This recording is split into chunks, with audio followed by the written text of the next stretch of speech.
Then the growers started to come in. And then they bought more properties and subdivided them. And as we continue to investigate, we spoke to a couple of former Siskiyou County sheriffs who gave us a great wealth of information.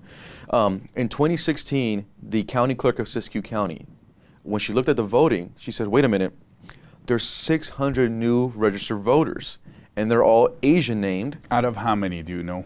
I mean, I think the towns was like 2,000 people. Wow. Maybe 3,000. Like, so it's very, very small. Or a fifth. Yeah, so in this area in Mount Shasta, they noticed 600 new registered voters, and all the names were Asian. So she looked at the names and said, that's particularly interesting because we're small town, rural. It's mostly white, Hispanic, farmers, that nature. And so when she started to look at the names, she started to notice that the names were also registered to vote in other counties. And actually, majority of those names didn't even have an address in Siskiyou. Now, what they did find is one parcel, which is like a little piece of land, had 55 registered voters. Wow.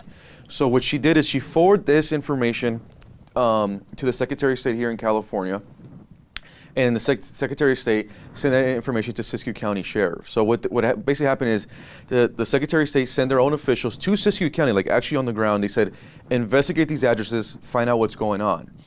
But the officials were so scared to go into these kind of illegal grow operation areas, they contacted the sheriff's office and said, can you accompany us while we go find out about these voters? So the sheriffs had to be well armed in these areas because this is all, cartel, illegal marijuana grow controlled areas.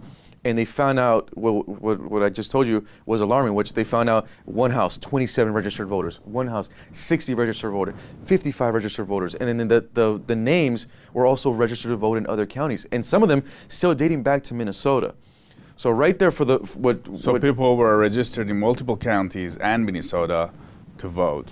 And that was what makes this story for me particularly interesting, because whether it's Mexican cartel or the Russians and everything, I mean, yes, they're obviously involved in the black market marijuana business, but they're not looking to get involved in politics. Not in their political system. And they're not moving in their family members, right? You're not getting like these cartel guys, he's not moving in his tia or tío from Mexico and like actually living. So this